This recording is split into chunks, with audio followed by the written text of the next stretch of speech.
ಮಾತೆ ಕಾಳಿಕಾಮನೆ ಶಾಸನಲು ನಮ್ಮ ಭದ್ರಕಾಳಿ ರಮಣ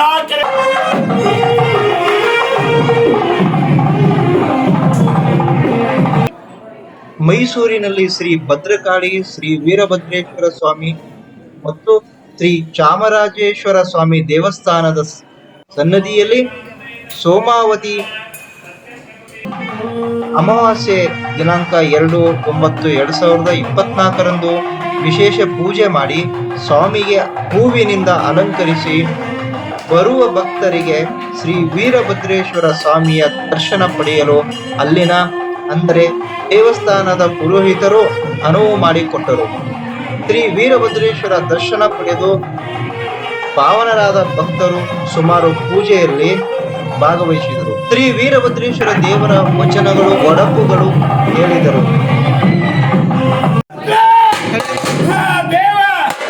ದೇವ ಪ್ರಬಲನಾಥ್ಯ ಹರ ಪ್ರಸೀದ ಪ್ರಸೀದ ವಿಶ್ವೇಶ್ವರ ವಿಶ್ವರೂಪಂ ಪ್ರಸೀದ ಗಂಗಾಧರ ಚಂದ್ರಮೌಳೆ ಮಾತ್ರಾಹಿ ಸಂಸಾರ ಭಯಾದನಾಥಂ ತ್ವತ್ವಹಿ ಜಾತಂ ಜಗದೇತದೀಶ ತ್ವಯೇವ ಭೂತಾನಿ ವಸಂತಿ ನಿತ್ಯಂ ತ್ವಯೇವ ಶಂಭೋ ವಿನಯಂ ಪ್ರಯಾಂತಿ ಓಮವೇ ದಾರು ಪ್ರತಾದ ಯೋಪಿ ಬ್ರಹ್ಮಾಂಡ ರುದ್ರ ಶ್ರೀ ವೀರಭದ್ರ ಪಾತಾಳದಿಂದ ಜಲಪಾತರಿಗೆ ಪರಮ ಪೂಜ್ಯರಾದ ಜಗದೊಡೆಯ ಪರಮೇಶ್ವರ ಶ್ರೀಪಾದಂಗಳಯ್ಯ ಲೋಕದಿಂದ ಬ್ರಹ್ಮಾಂಡದವರೆಗೆ ಮಹಾರುದ್ರ ಜಗದೊಡೆಯ ಜಟಂಗಿ ರಾಮೇಶ್ವರ ಪಾದ ಶ್ರೀ ಮುಕುಟಂಗಳಯ್ಯ ಭೂಲೋಕದಲ್ಲಿರತಕ್ಕಂಥ ಪರ್ವತಗಳು ಕೂಡ ಅಗಮ್ಯ ಪುರುಷ ಮಹಾರುದ್ರ ಪರಮೇಶ್ವರ ಭುಜಂಗಳಯ್ಯ ಇಂತಪ್ಪ ಆಕಾಶದಲ್ಲಿ ಬೆಳ್ಳನೆ ಬೆಳಗತಕ್ಕಂಥ ಚಂದ್ರನ ಬೆಳದಿಂಗಳೇ ಅಂತೇಶ ಮಹಾರುದ್ರ ಪರಮೇಶ್ವರ ಪರಮಭಕ್ತರ ಮೇಲೆ ಹಣಭಸ್ಮ ಅಂತಹ ಮಹಾರುದ್ರ ರೂಪದಿಂದ ಹುಟ್ಟಿದಾಗಲೇ ಹೂವಿನ ಕಾಶಿ, ವಿಷ್ಣು ಕಾಶಿ, ಬ್ರಹ್ಮ ಕಾಶಿ, ನೆಟ್ಟುವ ಹೊನ್ನಿನ ಹಾವಿಗೆ 1000 ಶಿರಸ್ಸು, 3000 ಕಣ್ಣು, 2000 ಭುಜ, ಜಂಗವೇಲಿ ಜಟ ಹುಳು ಚಳಕಿನ ಹಗ್ಗ ಗಜದಾಂಡು ಗಜಾಂಕುಶಾನ್ಬಿಡದು ಆ ರುದ್ರ ಜಗದೊಡೆಯ ಪರಮೇಶ್ವರ ಈ ವೀರಕೇಸರಿ ವೀರೇಶ್ವರ ಕಲೆಸರಿ ಏನಪ್ಪಣೆ ಮಾತನ್ನು ಮಾಡಿಕೊಂಡು ಲೋಕವನ್ನು ಬಿಲ್ಲು ಮಾಡಿಕೊಂಡು ನಿನ್ನ ನಕ್ಕಳು ಸಂಹರಿಸಿ ಹರಗುರು ಗುರುವಿಗೆ ಜಂಗಮೋ ಜಗದೀಶ್ವರ ಪಾದದ ಅಂಗುಷ್ಟದಲ್ಲಿಡಲು ಈ ವೀರಕೇಸರಿ ವೀರೇಶ್ವರ ಕಲೆಸರಿ ಏನಪ್ಪಣೆ ಎಂಬುದಾಗಿ ಬೆಸಗೊಳ್ಳಲು ಶಾಂತನವೋ ಶ್ರೀ ವೀರಭದ್ರ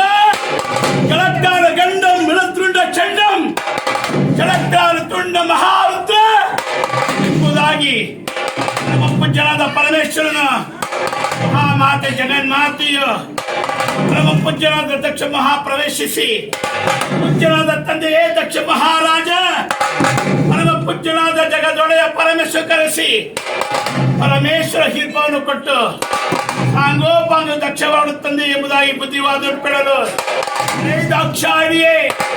ಆ ಮಾತೆಯೇ ದಾಕ್ಷಾಯಿನಿ ಹಣೆಯೊಳಗೆ ಬೂದಿಯ ಬಳಿದುಕೊಂಡಿರುವನು ಕಂಠದೊಳಗೆ ಹುಲಿ ಚರ್ಮ ಬಿಗಿದಿರುವನು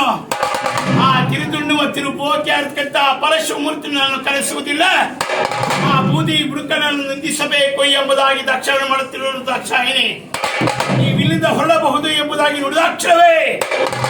ಗದಲೆ ಹುರಿಯಿದ್ರು ಹಗ್ಗ ಮುಂಬಾಗಿತ್ತು ಅಗಮ್ಯ ಪುರುಷರಾದ ಪತಿದೇವ ಪರಮೇಶ್ವರ ನಿಮಗೆ ಹಿರ್ಭವನ ಸಿಗದ ಕಾರಣ ನಾನು ಪಾದ ಬೆರೆಸಿ ಕೈಲಾಸಕ್ಕೆ ಬರುವಂತ ಸಾಧ್ಯವಿಲ್ಲ. ಪರಿತ್ರು ಅಗ್ನಿ ಹಾರಿದ ಅಕ್ಷರವೇ ನಿನ್ನ ಪರಿಪೂರ್ಣವಾದ ಹಣೆ ಮೇಲೆ ಚಿತಾಭಸ್ಮವಾಗಿ ಬರುವೆ. ಅಲ್ಲದೆ ನಾವಿಬ್ಬರು ಕೈಲಾಸದಲ್ಲಿ ಸಾವಾಸ್ಥಾನದಲ್ಲಿ ಕುಳಿತಿರತಕ್ಕಂಥ ಸಂದರ್ಭದಲ್ಲಿ ಪೂರ್ವ ದಿಕ್ಕಿನಲ್ಲಿರುವ 30 ರಾಜನ ಧರ್ಮಪತ್ನಿಯ ಗರ್ಭವನ್ನು ಪ್ರವೇಶಿಸಿ ಆ ಗರ್ಭದಲ್ಲಿ ಕಳಿಸಿ ಬಂದು ಪರ್ವತರಾಜನ ಸುಪತ್ನಿ ಪಾರ್ವತಿ ಎಂದು ನಾಮಕರಣ ಪಡೆದು ಅತಿ ಶೀಘ್ರದಲ್ಲೇ ಕಲ್ಯಾಣವಾಗುವೆ ಶಂಕರ ಎಂಬುದಾಗಿ ಗದಗದರೆ ಹುರಿತ್ರ ಅಗ್ನಿ ಹಾರ್ಪಡಿಸುದೇವ. ಅಗ್ನಿಗೆ ಹಾರಿದ ದೃಶ್ಯವರ ಕಂಡಂತ ನಮ್ಮಂದೀಶ್ವರು ಬರಬರನೆ ಕೈಲಾಸಕ್ಕೆ ಬಂದು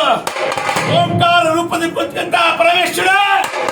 ಮಹಾಮಾತೆಯ ಅಗ್ನಿ ಹಾರ್ಪಡಿಸುದೇವ ಎಂಬುದಾಗಿ ನಂದೀಶ್ವರ ನುಡಿಯಲು ಕೇಳಿಸಿದ ಅಕ್ಷರವೇ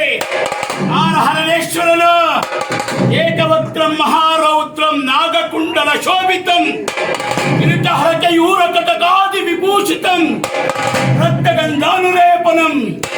ವೃಂದಮಾಲ ವಿಭೂಷಿತಂ ಮಾರಹರಣ ಕೋಪದ ಅವತಾರದೆಂದೆನಿಸಿ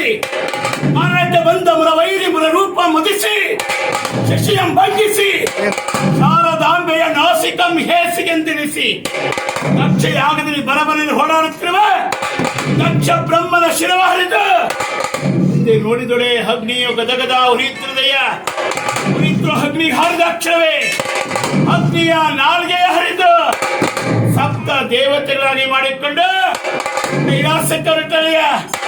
ಯಾ ಜಗವೋ ಜಗದೀಶ್ವರ ಪರಮ ಪೂಜ್ಯನಾದ ವೀರಭದ್ರೇಶ್ವರ ಪ್ರಭುವೇ ನನ್ನ ಮಾಂಗಲ್ಯ ಭಿಕ್ಷೆ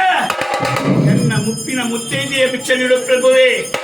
ಎಂಬುದಾಗಿ ದಕ್ಷ ಬ್ರಹ್ಮನ ಅರ್ಥ ಆಗಿರತಕ್ಕ ಪ್ರಸೂತ ದೇವತೆಯು ಗಮ್ಯ ಪುರುಷನಾದ ವೀರಭದ್ರೇಶ್ವರ ಪಾದಕ್ಕೆ ಎರಗಲು ಆಗ ನಮ್ಮ ವೀರಭದ್ರೇಶ್ವರರು ದಕ್ಷ ಯಾಗಕ್ಕೆ ಬಲಿಯ ಕೊಡಲು ತಂದಿರುವ ಕುರಿಯ ತಲೆ ಚೆಂಡಾಡಿಸಿ ದಕ್ಷ ಬ್ರಹ್ಮನ ಮುಂಡಕ್ಕೆ ಕೊಡಿಸಿ ಜೀವ ಕೊಟ್ಟು ಕೈಲಾಸಕ್ಕೆ ಹೊರಟರಯ್ಯ